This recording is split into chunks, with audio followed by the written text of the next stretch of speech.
Welcome back to another live stream with DD Geopolitics, our last live stream of 2024. I am Happy New Year to everyone in the world except for Israel, Kosovo, and Joe Biden. John, how are you today? Doing good. We made it. We made it. We got banned for about a month, and then we came back on YouTube. It's been a crazy year, but I'm just glad that we made it here and keep the struggle going into 2025. We made it all the way to Moscow. We have made it all the way to Moscow and the Donbass and more to come. But today, this is going to be ridiculous. I am so excited about this show. The show like literally fell in my lap. So I had scheduled Nick for a show, and I said, I'm going to send out some more invites and see what else everybody's up to. And Garland just said, how about tomorrow at noon? And I said, with Nick, I don't think that I could have probably purposely put together a funnier, better year-end wrap. So let's get Nick and Garland to the stage. We don't need to introduce them, of course. And thank you, Garland, so much for broadcasting this across a ton of channels. How are you both? And Happy New Year to you too. Wonderful. Good. What's poppin'? So we're going to do a year-end wrap, and then we will talk about what you guys are hopeful. And Nick is the best because Nick picks out the funniest headlines. So we'll let Nick. Now there's a lot of pressure on me now. But we'll refresh your memory. We'll have a 2-minute. It's gonna be fun. It's gonna be fun. 2-minute clip of this year's highlights that our producer put together, and I haven't watched it all, so we'll all be surprised together if I can find it. There we go. And now I want to hand it over to the president of Ukraine, who has as much courage as he has determination. Ladies and gentlemen, President Putin.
I call again for an immediate ceasefire in Gaza, the return of the sausages, the hostages.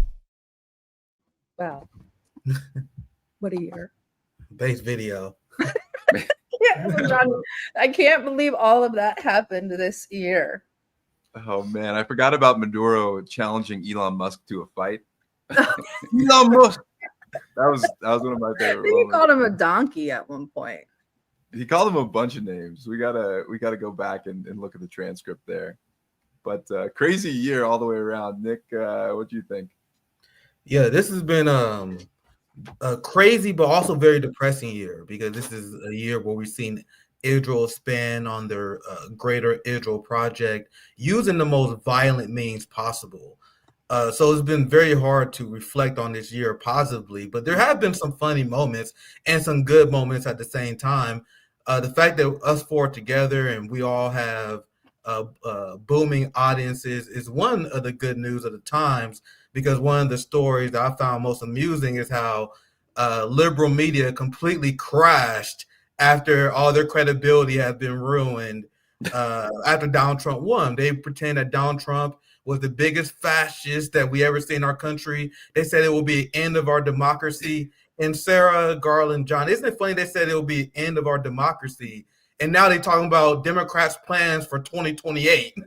So these lies, these lies is why, and we are seeing loss of credibility on conservative media as well. But among liberal media, it's in the toilet now, because even among people who are more shit-libby, who believed Rachel Maddow and MSNBC, even they started to question, like, man, I thought Donald Trump was done. I thought Donald Trump was going to get arrested. So I pass it back to the panel, but I think that's my number one favorite story in a year of depressing stories is the complete fall of liberal mainstream media and how many liberal journalists have been laid off.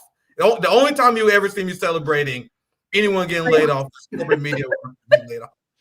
What about you, Garland? Do you agree? Now that Nick's bringing it up, I didn't even think about it prior, but that might be the biggest story of 2024 is the kind of death of our mainstream media as we know, or legacy news as they're starting to refer to it as. I think in the context of what we're doing here today, that is probably the story that we should start with, because here we are, a couple of things. Here we are on alternative media. And might I add, I'm running this on my channel. Right now, I sent it over to Jamal Thomas. He's running it on his channel. So this thing is being run on multiple channels. So it's not just the death of the, whatever you want to call this crap, the liberal propaganda networks, but it is that new media is growing, that alternative media is rising. I got a friend of mine's got a boat mechanic shop that I go, I love boats. I go hang out with him and, talk about boats and stuff. But the guy that owns it, his son works there now. And the guy's like 34. And when I went over to talk, he's like, oh yeah, I'm familiar with your YouTube channel. He's like, I don't even watch mainstream news. I only watch YouTube. I ran into him. I'm like, hey, I know that guy. It's Garland, my dad's friend. And I like get on the train. I was in New York. And some guy walks up to me and says, aren't you Garland Nixon? I said, yeah. He goes, I watch you. And then he starts talking about all of the different channels that he watches. And so it's the death of the government propaganda networks masquerading as media. But at the same time, there's a rise of an alternative media that is organic. We're not doing anything fake and phony. We're just people, regular people, saying what we think, what we believe. Some of us are maybe highly educated. Some of us barely got a high school degree. Some of us, doctors or lawyers. Other of us are looking for a job, out of work, whatever. We're all regular people. And I think the growth of normal people having a normal conversation, we're calling it media, but maybe it's something else. I think it's awesome. I'm all for it. Go ahead. Yeah, I think it's the golden age of journalism right now. We was in the dark age. Oh wow. Teenage years. Like for the longest time, thinking about it, the only way you can have a voice in American news for decades before the new era of journalism was if you went to Harvard, some journalism school, you allied to the rich, you are part of the bourgeoisie journalist system. Like the ordinary people, they didn't have a voice for decades. So there was like a dark period in journalism. Now we're in the golden age of journalism. And I know that the West is going after it. The UK essentially has no free speech. But that's the sign of the golden age, because the United States and the West and the establishment is cracking down on journalism because of the golden age we're living in. I'm a college dropout, and I'm talking to people from all over the world. I'm talking to journalists from China. I'm talking to people in Moscow. I'm talking to people who report out in Germany. I was talking to an Iranian reporter. I was talking to Syrian analysis.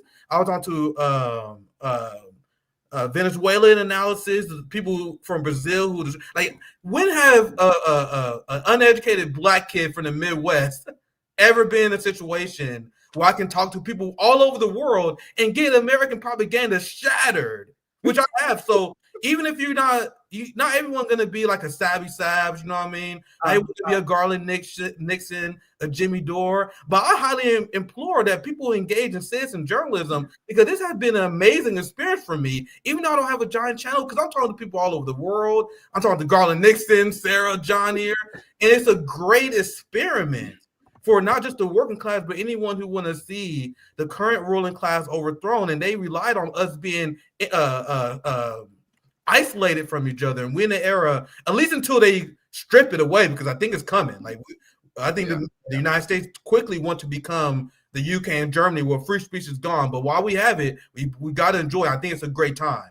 And anyone should go ahead.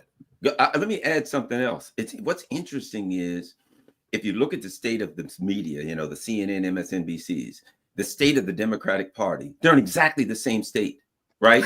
and the analogy that I give is this. Here's what the media and all looks like to me.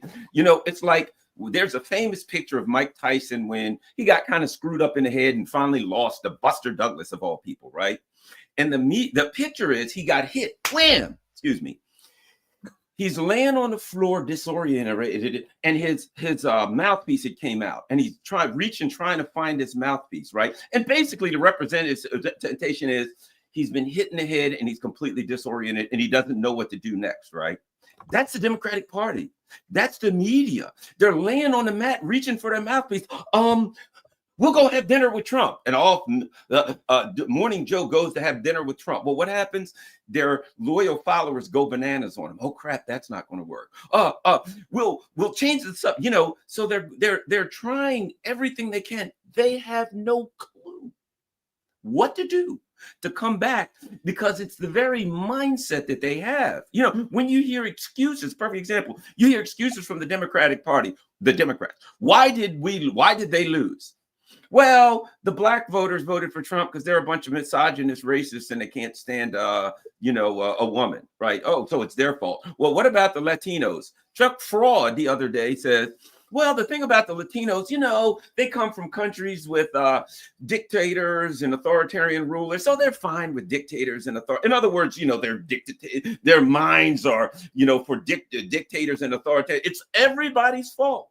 They will not say, perhaps we lost because of the way we governed for the last 5 years. The one thing they can't talk about is the way they governed for the last 4 years. Oh, no, it's the fault of everybody. But the media and the Democrats and that whole sphere, they have no clue what to do. And if they knew, they couldn't admit it. There's a couple of stories that really accentuate that for me. I mean, it's spot on. One is obviously the 2024 elections, and just heading up to the election, the denial of the mainstream media to admit that Joe Biden was senile, mentally unfit to actually hold the office of the presidency.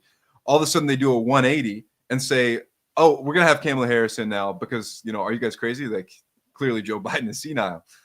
And so the denial of the president's condition was such an obvious way that stations like MSNBC, CNN were just clearly denying the reality that was in front of everybody's faces. And then the second one is Israel.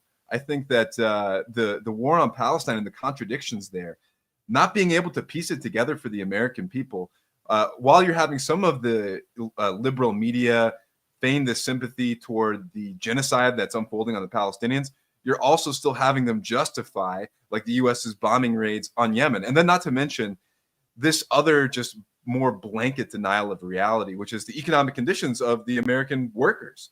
I mean, it's like they're telling us over and over again as we head up to the 2024 elections that the economy is better. They're, you know, using all of these statistics to try to convince us that somehow the economy is in good shape. When it's in front of everybody's eyes, we see the prices at the grocery store, we see the homelessness on the streets, we see all of the mental anguish and drug addiction that's afflicting the young people in this country in particular.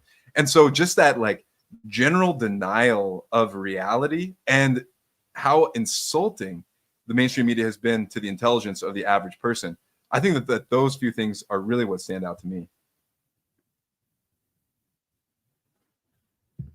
Like the Democrat Party can't be failed.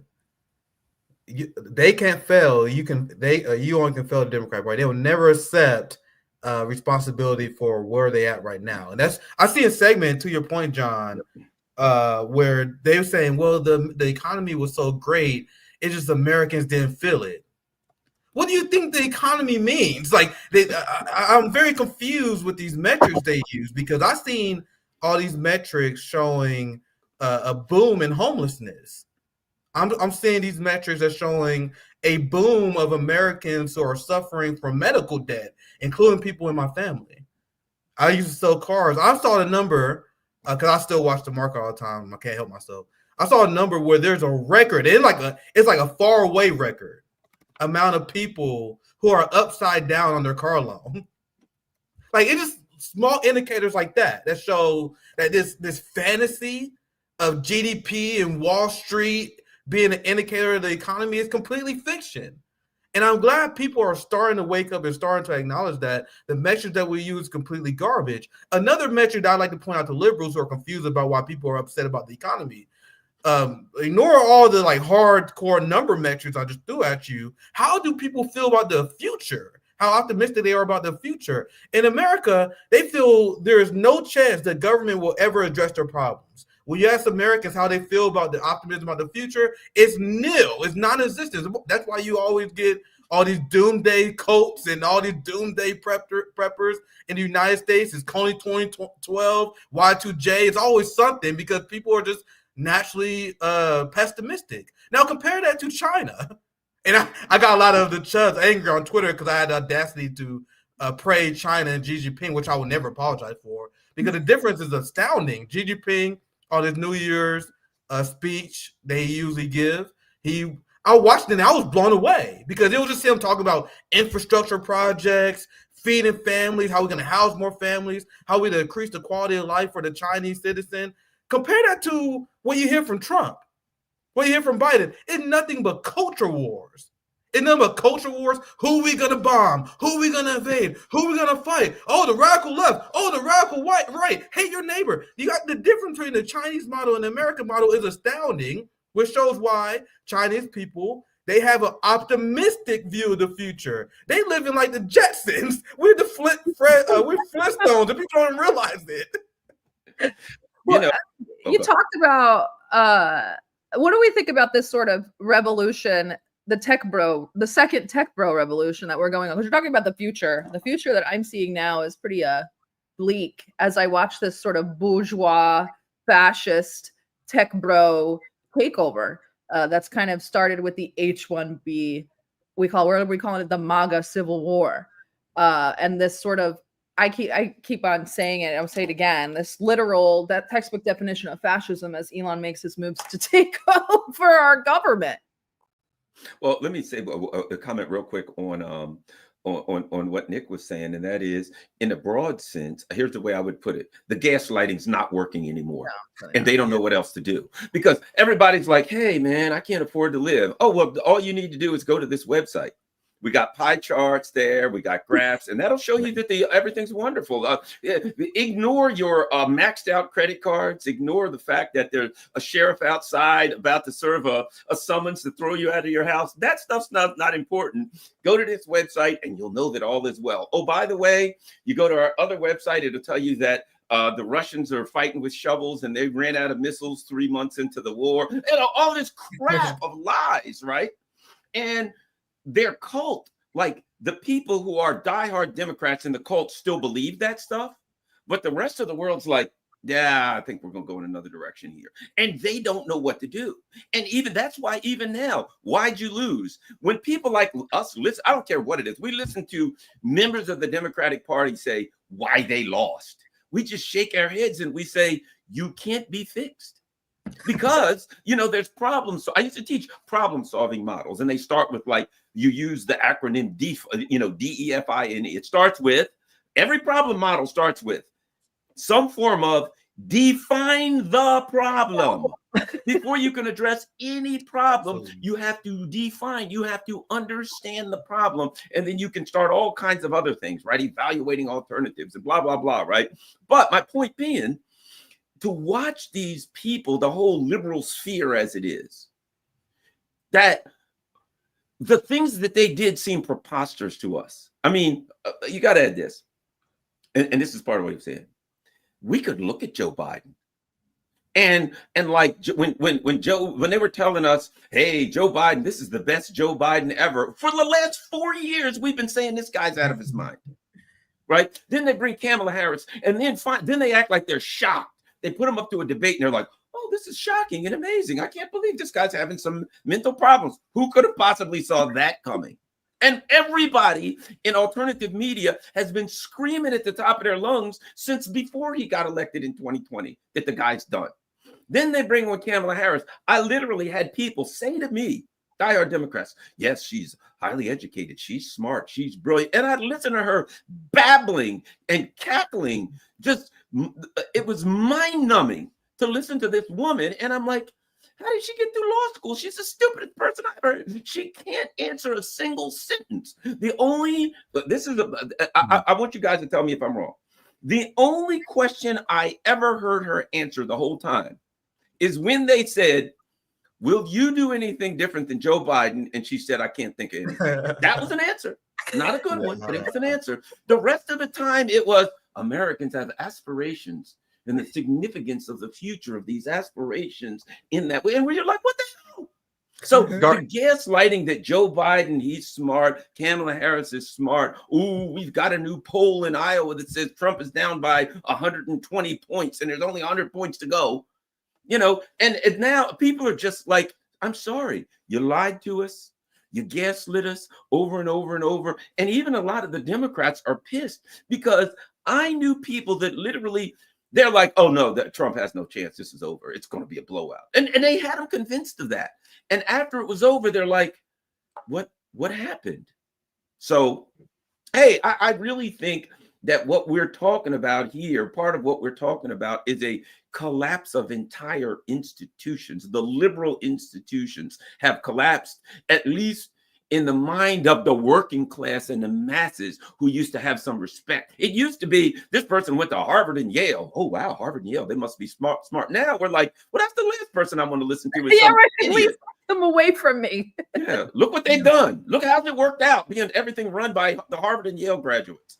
Yeah, well, Garland, let me explain something to you, all right, about the special military operation. Basically, Russia is a big country, and they invaded Ukraine, a smaller country, and basically that's bad, all right? Oh, that's what Kamala Harris. That's what Kamala Harris. That's her brilliant analysis of the special military operation, what's happening in Ukraine. But to your point, you know, when I think about 2024 and look back on the year, I think that it actually symbolizes the death of an entire era, and I look back to 2014 through 2024. As this kind of particular era where the United States shifted its geopolitical strategy, you know, away from the war on terror and towards great power conflict. You know, we look at the Maidan coup as being one of the flashpoints there that kind of symbolized that shift and that turn. But that also dovetailed with a very kind of particular strain of politics on the so-called left, this kind of particular identity that, you know, Americans had when it came to how they identified what left politics means in the United States. 2014 to 2024, I believe this was kind of the era of identity politics and culture wars really being brought to the fore. And Sarah, to go to your question, asking about what we expect from these tech bros, I just want to point out how instrumental social media and big tech was in juicing these culture war, identity politics narratives, especially in this era. It's like they built up a straw man that now people like Elon Musk are pretending to be, you know, our white knights, saviors coming to tear down this wokeness.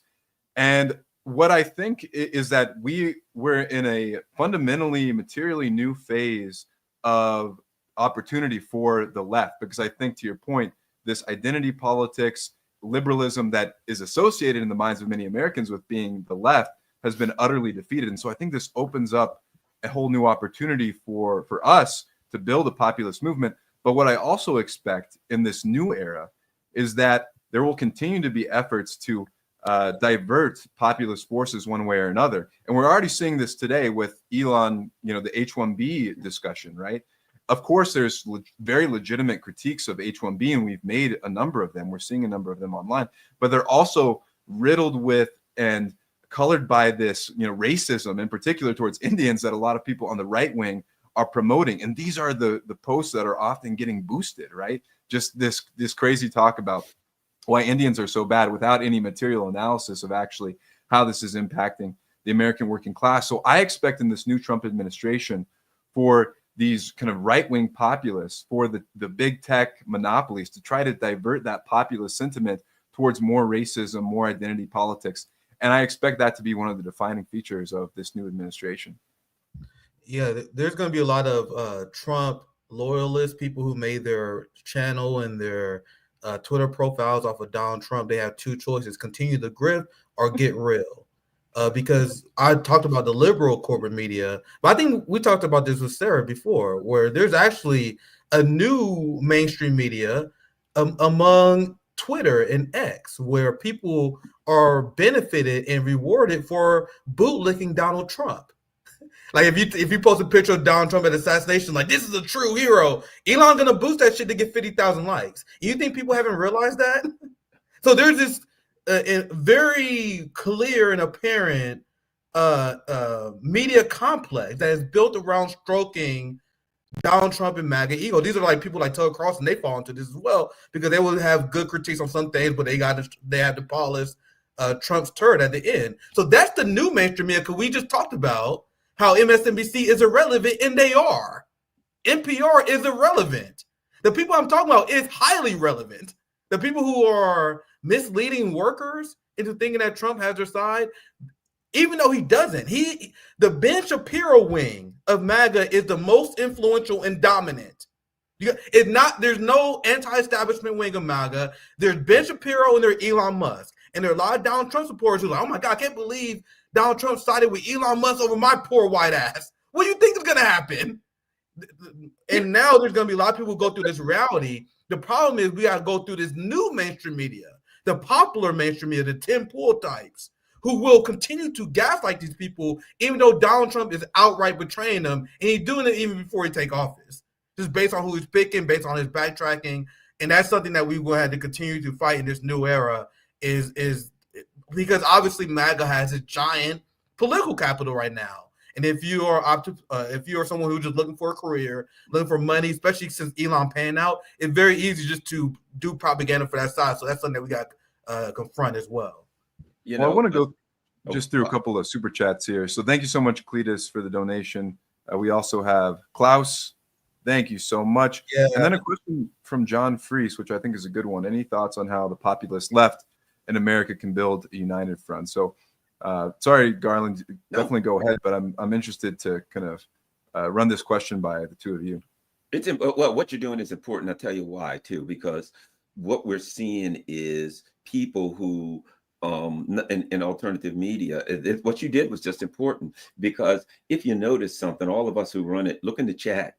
People in the chat are having conversations. People in the chat are making jokes, talking about sometimes stuff that we ain't even talking about. And all of us, every now and then, you glance over, you can't help it. You look at the chat and you see somebody say something, you're like, oh, that makes sense. And then you comment on it, right?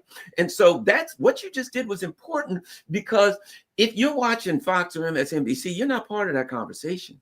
And I think one of the things that people like is they're part of the conversation. You just looked at that and said, let's talk about what this person, that ain't happening with the mainstream media. So I think what you did is important, and it's a part of what I was going to get into and what that person was saying. And that is this whole business about a united front. Look, one of the things I'm happy to see people in MAGA fighting back and pushing back against something that's said by Elon Musk or whoever for this reason.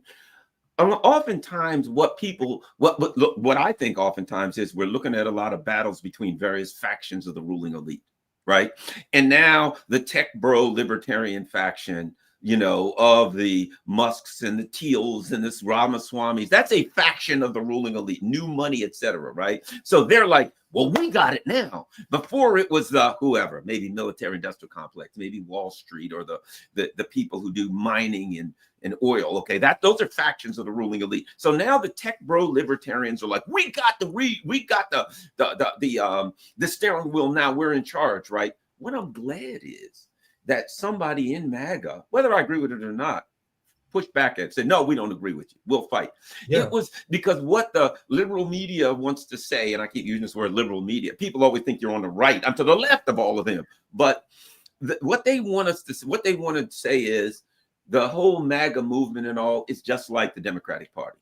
They're just a bunch of mindless zombies. And if Trump says jump and Musk says jump, they'll jump in anything he tells them. Well, what we're seeing, and I think it's positive, is that because a lot of them are simply working class people who are fed up too, which provides an opportunity for that kind of united front that our brother in the chat was just talking about.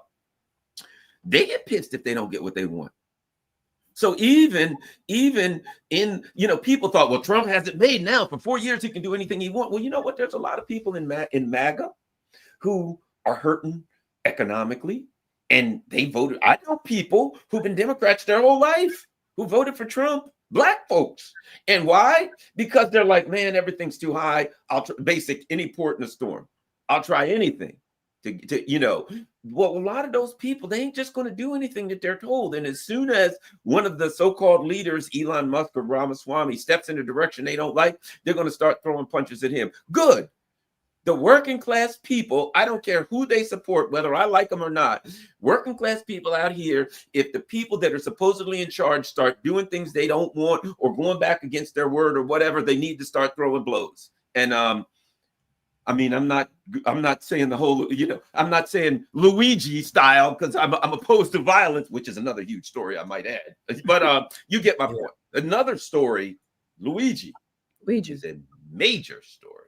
Yeah. Well, maybe let's talk about that, because I think that that was really symbolic of another instance where the mainstream media is very disconnected from the feelings and sentiments of the working people. And you saw this tremendous and historical outpouring for Luigi. And, I agree with you, Garland. I think tactically it's not something I support, but I also understand and sympathize with all of the millions of people who have to struggle through the brutality and criminality of our healthcare system and healthcare insurance companies in particular. And to see all the people kind of rally behind him and make a figure out of him as kind of a heroic figure against the establishment says a lot about, I think, where the American people are in general. And wasn't just the leftists. There's a lot of people on the right too. If you looked at Fox News and their coverage and YouTube in the comments, there were many people saying, well, actually the healthcare industry is very corrupt and criminal and all of this stuff. So yeah, Nick, what do you think about that? Because I know that you spoke quite a bit about it. Yeah, I've been having fun with this story on Hotspot. I did like 4 hotspots on this topic alone. I am a believer that the state should never have a monopoly on violence, and I'm not going to be I'm not the person to pull a trigger on someone. I will to defend myself in a quickness, defend myself. That's not my modus operandi. I don't even like guns generally, and I don't believe in disarming the proletariat. I'm a martial artist, so I'm not the violent one. But the state should never have a monopoly on violence, and there's nothing wrong with hating your oppressors. Hating your oppressors is self-love. Hating the evil ruling class is self-love. So Brian Thompson was a murderer. He was a mass murderer, and if you don't believe he is, you're doing nothing but devaluing our lives. Mm-hmm. Oh, it's okay to kill people off via paperwork. And you have the ruling class in America, and you have many people, they're very confused about how Americans are cheering this on. Let's think about this for a second. We live in the most violent empire in modern human history that cheers on genocide. We cheer on famine. We put on sanctions. We sanction 1/3 of the world population with the goal of starving people. There are people who see the corpse of Palestinian children and then they think that's dandy. They see George Floyd kneeled on by a police officer and they celebrate that. They see people get snuffed down the streets. They 100% okay with it. And the ruling class, they look at us and they wonder why we violent. We got a giant police state that is killing record amount of Americans. We have a ruling class that can't solve a damn problem without violence. So a ruling class who can't solve any problem without violence is surprised that their populace is turning to violence to solve their problems. And this is after trying to do it non-peacefully for a long time. So I praise Luigi, because how many times have people went through the system and shit didn't work, and then Luigi did what he did, and all of a sudden people in health insurance companies are talking about we need reforms. Really wasn't talking about reform. You guys didn't listen. So people can be shocked. I study history. The sword and the gun is the most effective way to change things in human history. This idea of pacifism being a way to change shit is ahistorical. Show me where that works historically. So as someone who wants to see things change, I want something to be done that is effective. I'm not saying vigilante violence is effective, but we need to stop taking it off the table altogether. Like the ruling class. Go ahead, Sarah. I don't want to get in trouble. No, you're fine. Look at the conversation that it sparked. I mean, the comment sections were all my story about health insurance, my story about health insurance, my story about losing my house because of cancer, my story about health insurance. And sucks that the guy died. I won't shed a tear, but exactly. Like sometimes I'm not.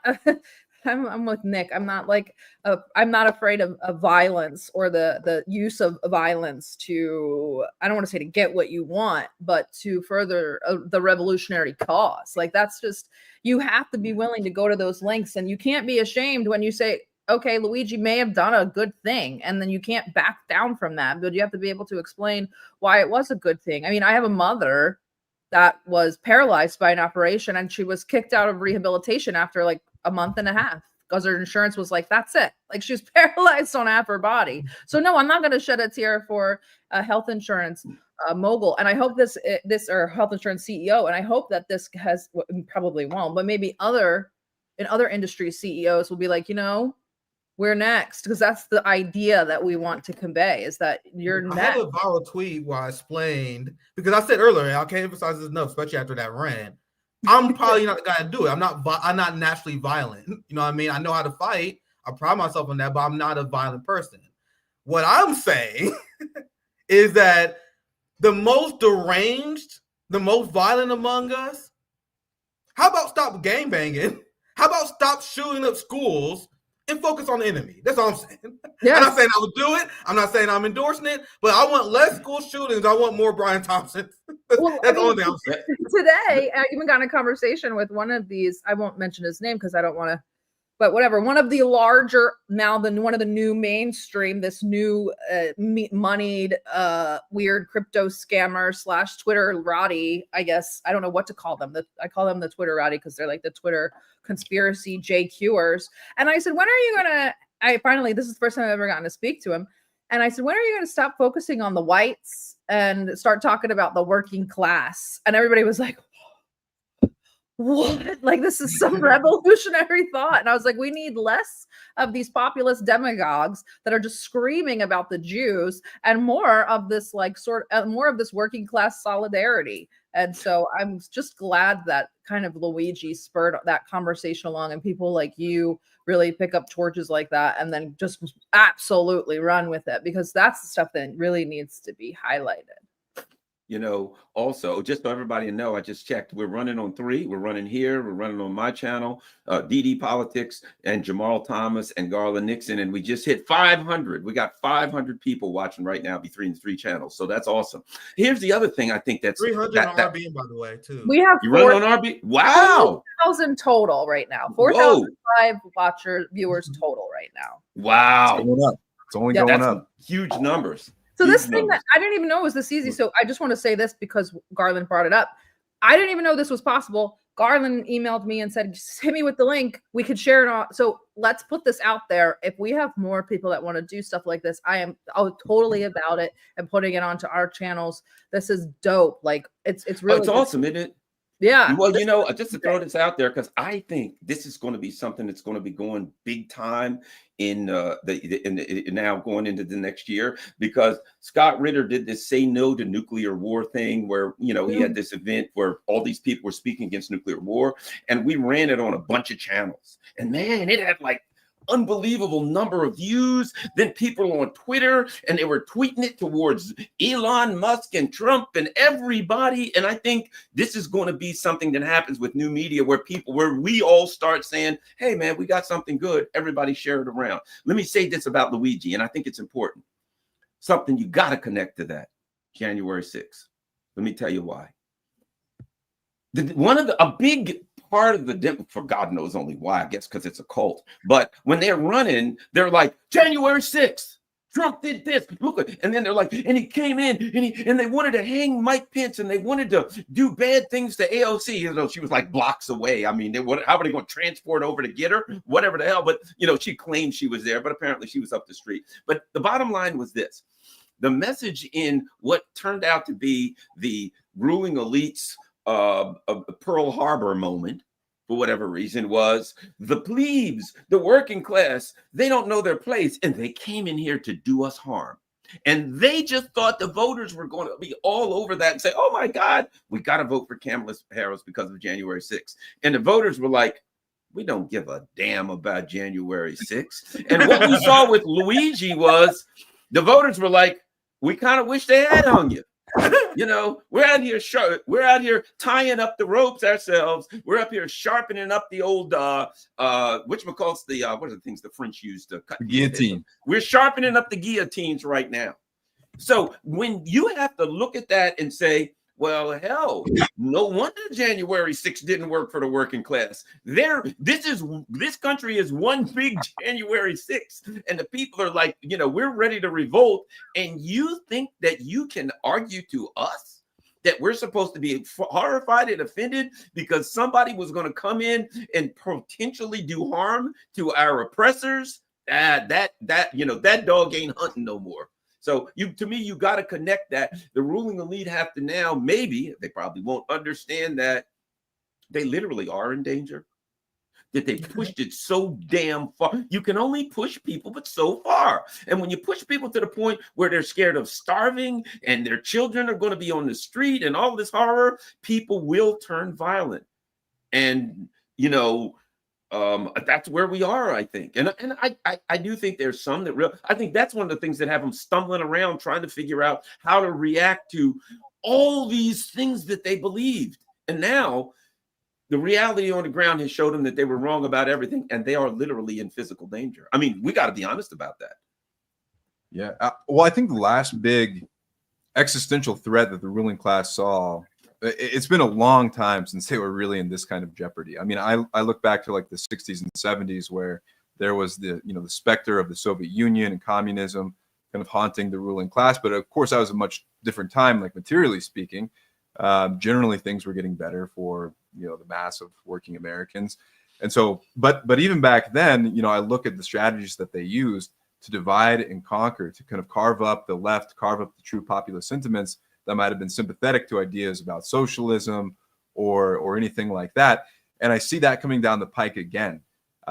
These different tactics that they're going to use to kind of create these straw men and these forces that are almost channels for us to be able to have an outlet for all of this anger, but that are still kind of controllable. And so I think that what they're really scared of is a general class unity, right, among working people. And so to the extent that they can kind of carve us up and filter out our revolutionary energy by, elevating actions that don't necessarily further the revolutionary cause or the cause of just the working Americans in general, I think that's kind of what we're looking at. And again, I think that whether it's January 6th, whether it's these different racial animosities that are being elevated, especially now in social media, I really feel like that's going to be kind of the next tack. And what I think is really important to address one of the questions from our commenters about building, this populist left or kind of a working class movement is that we can't be so offended by one another because inevitably we're going to disagree. All of us have histories. All of our shit stinks, right? And that's just the reality. But we also have to remain focused on what binds us, what brings us together, and the material challenges that we all face in common, because more and more, all Americans are in this kind of common place where we're being oppressed by the banks. We're being oppressed by these large corporate, this corporatized big tech industry that I described on our stream the other day with Sarah as like a neo-feudalism, where we're basically like peasants tilling the field. Elon Musk comments, and yeah, and they want to keep us segmented, and so I think that we need to fight against that with every possible tool in our arsenal. Well, before we get to predictions for 2025, I do want to point out that we're talking about like a general awakening. And what I did notice, there were some clips in the recap, but there were a lot of protests and attempted color revolutions this year that just didn't really come to fruition, which is a sign that even people outside of NATO are starting to wake up. The Georgian attempted 3 color revolutions on Georgia this year, and none of them took. That's just one example. Serbia is another one that they kind of tried to turn a lithium mine protest into a color revolution or something of those, and it just didn't take hold. And these are good signs. It means people are becoming more informed and trusting the NGOs in their countries much less. So the CIA is crying. Sorry, Sarah, but now the CIA is crying because now they're saying that the world is infested by Russian and China propaganda and misinformation, which is essentially them complaining that they no longer have the monopoly on information. No one believes them anymore. But go ahead, Sarah. I thought that was a great. No, you're exactly right. No more Voice of America. No more. What is the other one? Radio Liberty. No more. Like kids aren't listening to this. I talked to a Serbian. Mario was on our show on Sunday, and we talked about this a little bit. Their younger kids are much more in tune and able to be like, this smells like Soros. We're not really into this. It's getting better, and that's like a really good sign, especially in the former Soviet Union and the Eastern European bloc. Like this is really good. So I mean, 2025, I think it's going to be a hellish year. But I also think there's going to be a lot of stuff that gives us hope. So what do you guys think about 2025? We still have an ongoing genocide. We have an ongoing regional war that Israel is expanding. They're bombing Yemen right now. We have the SMO. Trump is coming into office with our new techno-feudalism and his technological demagogues and Twitterati. Like what do you guys think that 2024 has in store for us? I hate to ask a little bit. Well, one of the things I think, look, I'm not 100% convinced that Trump's ever going to even get in office on January 20th. So we'll see. You know, he's pissed off some people. Maybe they'll, there's people that really don't want war ending and some other things Trump are saying, God forbid, look into anything they did regarding Russiagate or anything like that. So I'll believe Trump gets in power when he sees them. But what's going to be interesting is this weird contradiction of Trump coming in with these techno-feudalists, right? And at the same time arguing he's here for free speech, right? But, and because you look at like Twitter, yes, I'm the free speech guy, but there's some very serious free speech problems on Twitter, right? And not only that, the pushback against Trump, I think that the techno-feudalist will try to tamp that down. So there's going to be a weird contradiction that MAGA and the Trump people are going to have to deal with, and that is arguing that you're there for the working class and you're there for free speech and opening up everything, when the reality is they really can't afford to let people have that kind of conversation. So how to, at least with the Democrats, you knew they were like, hey, we're just going to sanction it. We shut down everybody. You can't say anything if you're not allowed to say it. I don't like that, but I know where you're coming from. They didn't have a contradiction. They were all about censorship. You fight censorship. It's right in front of you. They're going to have to juggle in the Trump administration their arguments that they are the ones to save us from censorship. At the same time, they can't really afford to do that because as we can see, even with the H-1B argument, there are people in their movement that are going to push back against them for certain things. How do they deal with that? Yeah. I do want to address somebody in the chat that called me dumb so I can just further explain. This protest against lithium was not the color revolution. They tried to turn the working class protest against the lithium mine into a color revolution by liberalizing it. So I just want to explain that. Don't ever call me dumb in my chat ever again. And let me just throw something at you. And what people have to realize, that those who mention color revolutions, is this. Look, if they need to start one, they'll start a fake one. But oftentimes, if they see a real protest, they always try to go in and to take over that protest and utilize it for their own nefarious means. So to defend both you and the person who wrote that at the same time, number one, you shouldn't call people dumb. But number two, they're right in they got the right idea in a way, understanding that yes, this is an organic protest and these are organic protests. But what they didn't grasp, I think, was it don't matter if it's organic or not. When they either see a protest or create a protest, they're going to then try to take that and turn that into what they want. So yes, they're right. Yes, and you're right. Everybody's right. It's organic, but that don't stop them. But the other point being made here is that people are wise to that crap. It ain't working no more. It's over. Yeah, Exactly. and that's actually what they do all over the world. Most people will have a critique of the government, and then the United States will come in and blow it out of proportion. That's the same thing with the Iranian protests, and a lot of Western feminists get really upset with me when I talk about this. But I'm like, you guys need to stop falling for propaganda. For one, I've seen plenty of pictures of women in Iran that are not forced to wear headscarves and all that stuff. So the idea that they are as bad as the worst Muslim regimes is already false. But what they do with the CIA leftists, they will come in and they will amplify these giant protests. We're seeing in Hong Kong as well. It's a very established tactic that they use. Now, my prediction, and this also kind of ties into what Garland was talking about in terms of censorship, 2025, and mark my words now, question me now, quote me later. 2025 is going to go down as the biggest crackdown on free speech that we ever seen.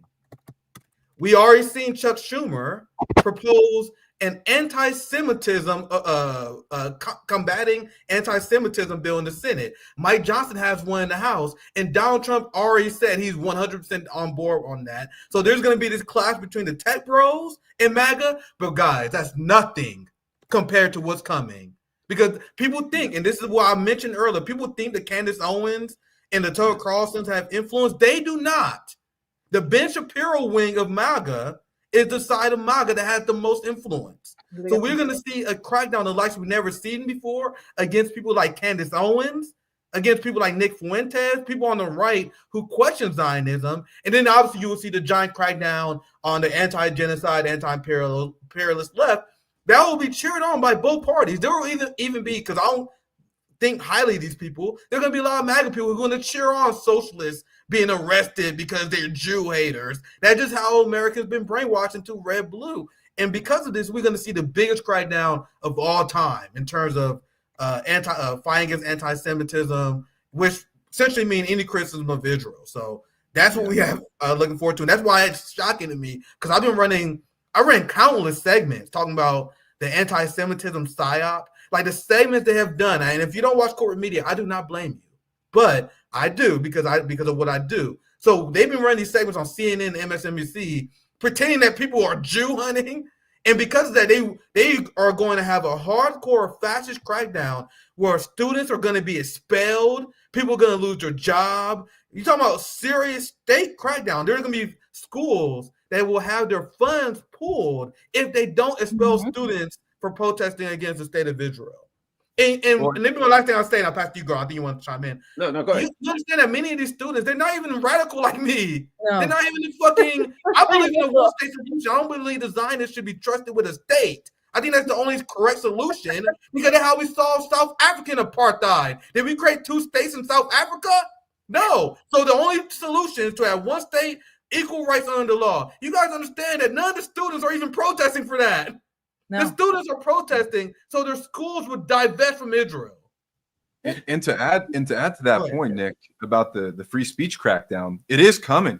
The anti-Semitism is just one aspect, but it's also the anti-communism that we're seeing. We saw this anti-communist bill be proposed, and both the establishment and both major parties supported it overwhelmingly, and the only people who voted against it. It's your fault that legislation is getting pushed through. It is. But, they're having to respond to it now. See, but it's funny because the only people opposed to it were just a few people on the MAGA right and then some people on the populist left. But so this entire kind of notion of any kind of populist politics taking root, whether it's rooted in solidarity with the Palestinian cause or whether it's communism and more Red Scare, that's all coming down the pike. And I think that with Trump, for my prediction, is that the ruling class is very skilled in how it uses some of the prevailing political trends and even populist sentiments for their favor. And one of the things that we saw Trump campaign on was immigration, right? This huge kind of focus on immigration, in particular from Latin America. And so I think that, if Trump does get in and we don't go to a full World War III but before the inauguration, what we're going to see is the ruling class kind of massage this in a way to divert some of the imperialist agenda and the imperialist focus toward Latin America. And we're already seeing them gear up for regime change in Venezuela, for regime change in Nicaragua. They're talking about the Panama Canal. Obviously, Cuba is still one of the the pieces on the puzzle that the United States and their corporate elites haven't been able to quite subdue. So I really expect them to kind of use some of these right populist sentiments to further the agenda of the right of the establishment and the ruling class, just in a different sphere. They'll kind of pivot maybe a little bit away from Russia and focus on what they describe as their backyard. So that's what I see. That's what I see coming in the next year or so, to add on to what Nick described. I am going to go with one of our commenters and say that this year we will see some sort of soft or moderate invasion of Mexico in the style of Zionists versus Hezbollah. So it'll be like, we got to get these cartels cleared out, and we're going to do a nice little soft invasion of Mexico. They're getting ready for it. And also I wanted to touch on the best part about this whole shifting that Nick brought up with this, they're going to shift into fascism. It's not the fascism that all the demagogues on Twitter think it is. They're going to be out. That's not the National Socialist fascism. This is Zionism mixed with like corporate fascism. This is like, they don't realize that, like, they're like, we're bringing things to the forefront. You're Dan Bilzerians. It's like, no, you're next. You're out too. Once the inauguration happens, you're out. Like, I just don't understand why these people are too stupid. Maybe they just want the money now, and that's all they care about. I don't know. Yeah, but regarding the free speech crackdown, you get, and another thing they're doing is they are watching people who are supportive of Luigi Maggioni and labeling them extremists. I am on probably every single government watch list that exists. So that's essentially what they're going to do. They're going to crack down on anyone who have a different interpretation on how to achieve change, to put it lightly. And they're going to crack down relentlessly. And what they're doing to Luigi is very chilling, because they're now labeling him as a terrorist, which means he could be charged by a military tribunal without a jury. So which means they're essentially saying that if you're a CEO, if you're a capitalist, you're a first-class citizen, and you will actually get way more in trouble for going after them. Instead of if there's any sort of random violence in the streets, this create a system of first and second-class citizens, and they're doing it right out in the open. Right. So essentially, if you go after a CEO, there's not going to be a jury. There's going to be a military tribunal because they're going to charge you as a terrorist. I want people to think about what that means. Another thing I'd like to add, and that is, here's the other part. And if you say, well, let's talk about Luigi and, examine that with any other context other than he's a terrible criminal, he did a terrible thing, you are supporting terrorism.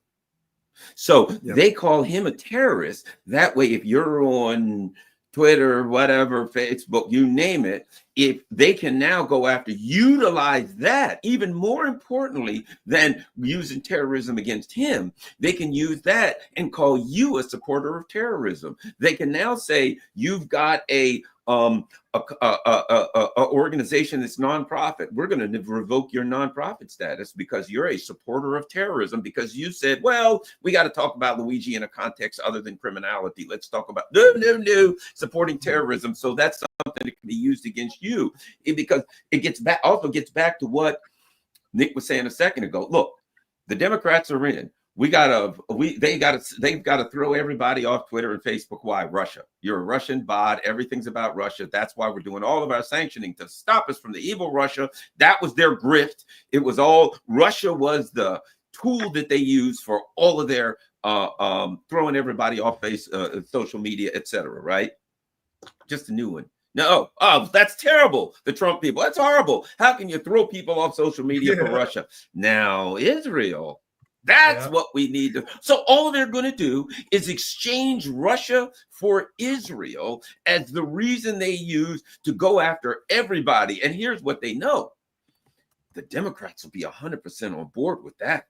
So now, at least when it was the Russia, there was a few Republicans here and there that would push back. But when it comes to Israel, united across the entire government, they'll say, well, you're supporting terrorism in, whoever, the Hamas or whatever, right? And they'll use that to go after you. Might I add something else in with this? This whole business about headscarves in Iran, right? They're forcing people to wear head coverings, unlike Saudi Arabia. They literally cut your head off. You don't need a head. You don't have a head anymore. So how can you need a head covering? But the point is this new government, so-called government, the ISIS people in Syria, you know, one of their first requirements is women have to wear head coverings. For some reason, that anger over the rights of women to be forced to wear head coverings doesn't apply to a government that we just installed in Syria. It only applies to Iran.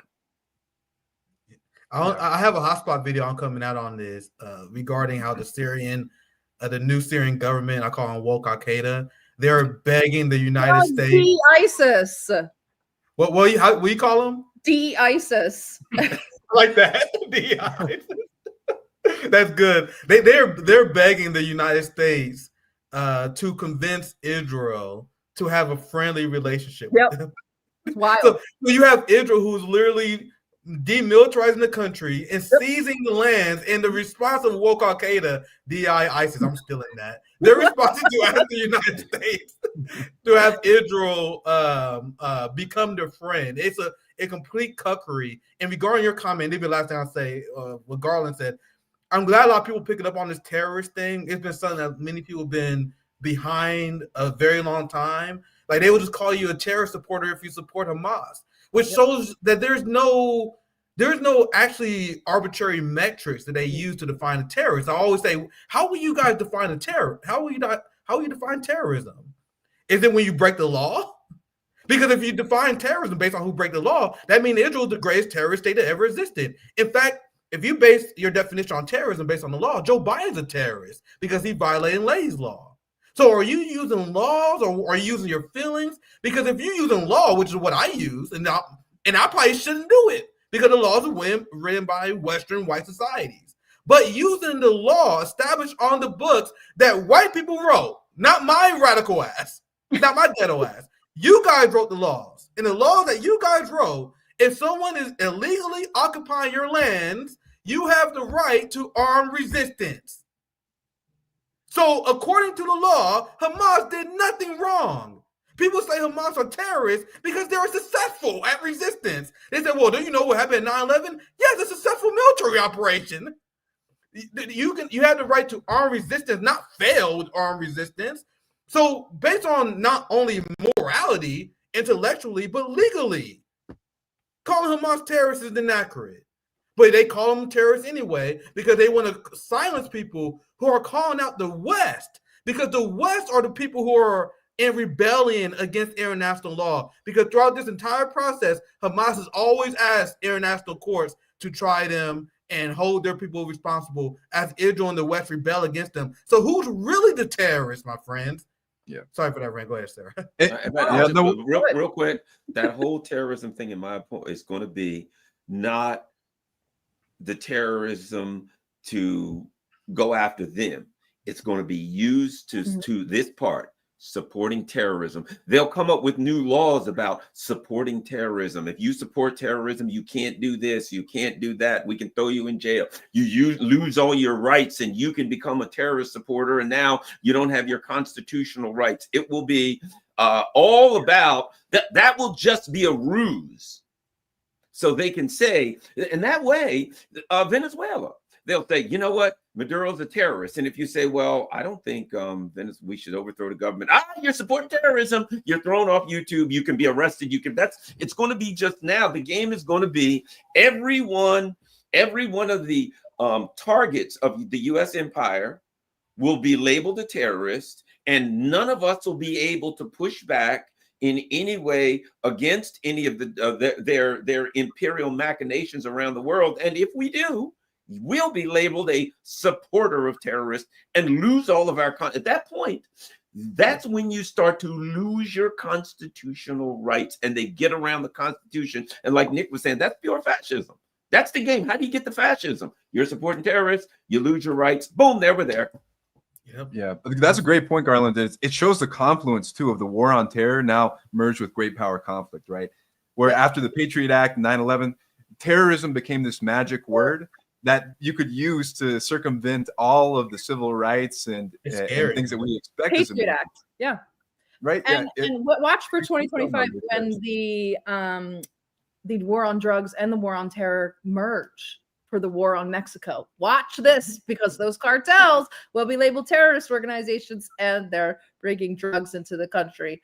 I do want to read some of our super chats for both of you guys and your channels as well, just before we wrap up. Five Revolutionary Blackout memberships. Thank you, Geo. Summer says, Happy New Year, Garland. I guess the rest of us are just second fiddle. Thank you. Cletus, love you. Thank you so much. Don't forget, Morning Joe did a 180 from Biden's Never Been Better to he needs to go in just 1 week. We don't watch Morning Joe. I don't know what they're doing over there. We talked about John. Thank you again. Jank. I had to put up something about the Young Turks. Imagine being an Armenian woman on a show called The Young Turks. Yeah, really. Great discussion. Someone called us the 4 horse peoples of the intellectual apocalypse, which I'm going to hold on to that. I'm gonna hold on to that. And I loved this. So somebody actually appreciated it. I didn't name his name, but I guess we will now. Great rebuttal to Stu Peters in Spaces. I'll say his name. We have an online presence now making the JQ the entirety of their establishment critique, using their platform to further segment and ignore the working class along radical lines, swearing, yes, that's the point. Everybody's lost their class consciousness, and they're just looking at the person who's different from them on the left and the right. And that's what they're keeping us all fighting while they're just getting rich off of Elon's enormous crypto scam that is Twitter. So we didn't even get to into all of the stuff, but yeah. Yeah, and to say one more word about fascism here, because so many Americans are confused into thinking that fascism means either you're anti-Semitic, right? That you have this anti-Jewish racism, or that you like support authoritarian strongmen. And these, like in the minds of a lot of people, this is what fascism is. The real fascism has a class base. Yes. It means the corporate monopolies and financial monopolies owning and controlling the government and using the arm wing of the state to crush the working class and crush any popular democracy. So that's what it is. And that's exactly what we're seeing via the use of this anti-Semitic propaganda, anti-communist propaganda, and the whole lot of it. Very well said. Yeah. Closing thoughts, either of you guys, please leave us with some wisdom. I have so many good clips of Nick from this show. Just on his rant. Well, my closing thoughts is that people should do everything they can to get involved. That the reason that there are changes now going on is because people, and not just us, the people that are doing stuff, but the people in the chat, they're on X and they're tweeting stuff towards various members of Congress, and they're like, if you like this show, go online and tweet it or whatever you call it now towards various people, share it on your social media platforms. A big part of what's happening in the alternative media is the sharing of shows on social media platforms. That's how I find a lot of stuff. I just, whatever, Facebook or hey, look at this. So everybody in the chat, understand that you are the most important part of the new media, and share this show and other shows. That's what I think is making the biggest change. We're just, if a few people watched it, that's one thing, but when they start sharing on social media, that brings in the big numbers. We got over 6,000. We got over 6,000. Wow. Nice. Great New Year's Eve show. For 2025, promise me that you will never, ever donate to a politician or charity. We can't afford it anymore. In 2025, we can't afford it. We need to build, and this is my big goal, because I was talking to Savvy and a lot of people in our RBN family, and my big focus is rebuilding the RBN mutual aid infrastructure. In this era where liberals are living through a defeatist, like I've never seen liberals this down bad in my entire life. There's obviously party operatives, but there are people who well-meaning, and they just fell for Democratic propaganda. This is our time to show up for them. This is our time to organize for the people who are well-meaning, because Donald Trump will betray his base. It's the most guaranteed thing you can possibly think of in this universe, is Donald Trump will betray them. So what happens when MAGA, where a few good faith people in MAGA realize that?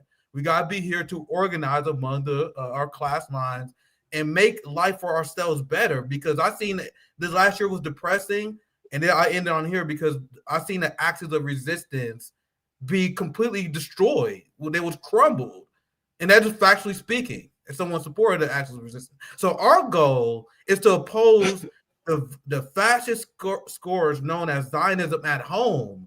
We got to be the enemy from within that they talk about.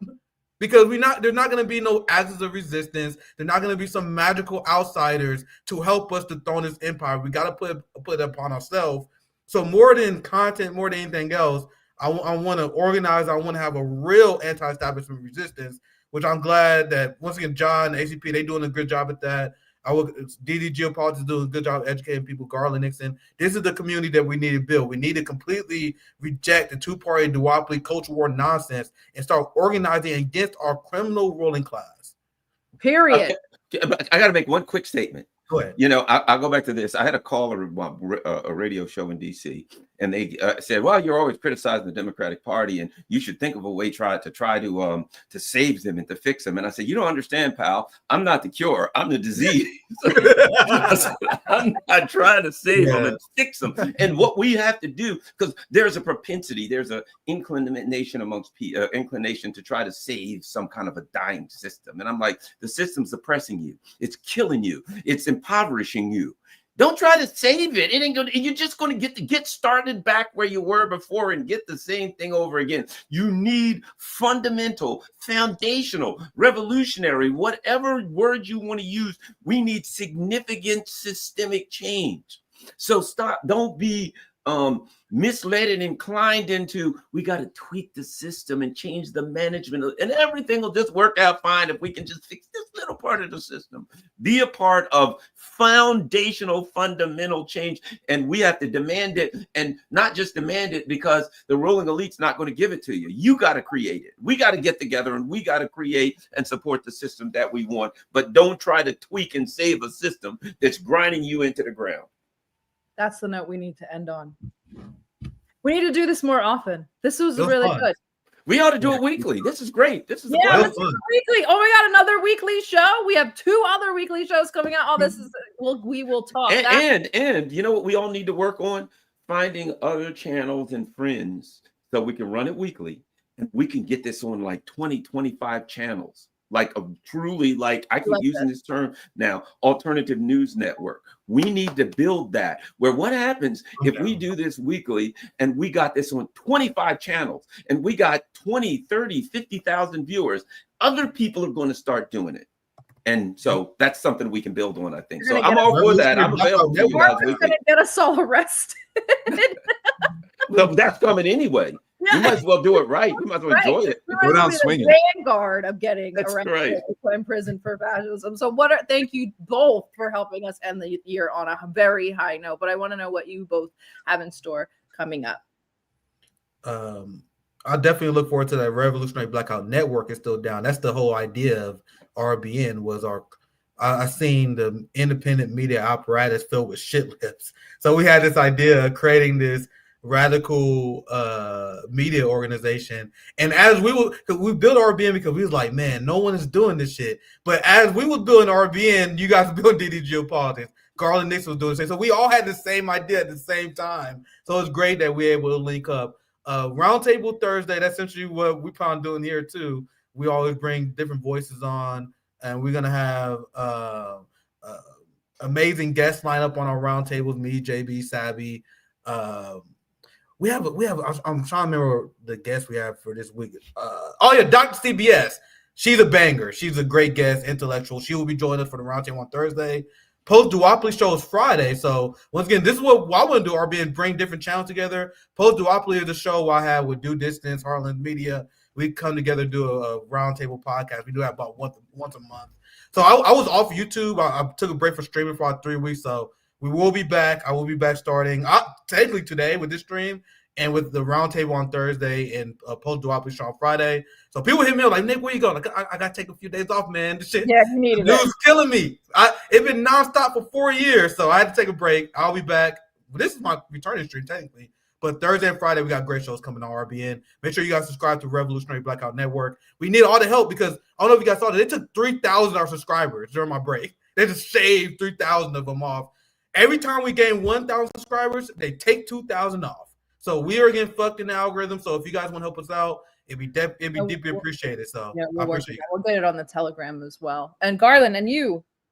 Oh, let's see. In about 10 minutes, I got late. No, you got to go. We're all getting notifications for your show. Yeah, I got late. Thanks for inviting me, guys. It was fun. in 10 minutes. That's going to be fun. But for this year, my goal, I think one of my big goals is to work on what we're doing now, to bring a bunch of channels together so we can all send out the link and to try to get as many channels as possible, get some good shows together and start getting this huge network of people where we can maybe even have like an email chain where people can send a link. Hey guys, I got this person, that person, and this person or whatever at this time. Here's a link to that. Anybody who wants to run that, because somebody may look at it and say, well, that's not my thing. I don't want to run that. Yeah.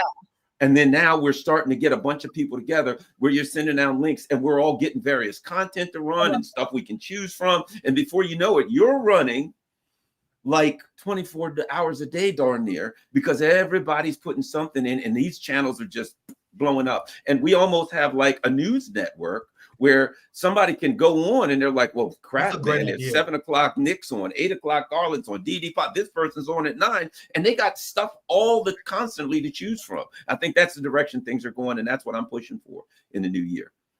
We'll get together. We need to talk a little bit more because I have some stuff that we can't talk about it on air, but we'll talk about it back channel. But thank you both. I don't know when we'll be back. Ritter said he might come on. I've got a treat for you guys. Ritter agreed to do the 2025 Ritter's prediction show. So this is going to be Friday. Nick and Garland, thank you both. And happy New Year. And I'll let you both go because I know you both are busy. John and I, we are excited to announce let's get Garland. Garland, please, thank you. Go to your next show. John and I are excited to announce our new show, which area apparently deleted from the assets, but Chris Halali has a new show coming out and John has a new show. And maybe we will talk to Garland and Nick about another weekly roundtable, building a coalition. I'm really excited for 2025. And you, John? I'm excited for coalition building. I mean, there's so much energy among people that we used to be kind of disconnected from each other. And now it seems like there's a recognition, like a growing recognition that there's no reason for us not to work with one another, whether it's none of us argue. That's the thing. Like we don't really engage in that sort of like that influencer drama, like that the other side kind of does. So I think like we're like, what have we all been doing? We've all kind of just not been paying attention to each other and kind of like doing our own thing. And I think it's time, especially after the inauguration, leading up to it. I know Garland's doing something that day in Washington DC, but leading up to it and after the inauguration, it's time for, and I love this idea that Garland has about all the channels just broadcasting stuff all the time, 24 hours a day. That's what it should be. We should be battling their shitty 24-hour news channels with our multipolar 24-hour news channel. So exactly. I mean, the other thing I'm looking forward to is more international work, more travels, hopefully for DD Geopolitics, and then for myself. Stop being poor. Hopefully we'll stop being poor this year. There's some promising things in the works though. But yeah, we'll talk about that through back channels too. But we're not going to stop one way or another. We're not going to stop. We'll be doing it. We'll be broadcasting from our vans in the parking lots of Walmarts before we stop. But thank you guys, and really happy New Year. We'll be on the interwebs until we pass out before midnight. Anybody know what's going on with Jackson Hinkle? Nothing. He was just baptized in the ice water in Moscow. He's doing great. He's invigorated.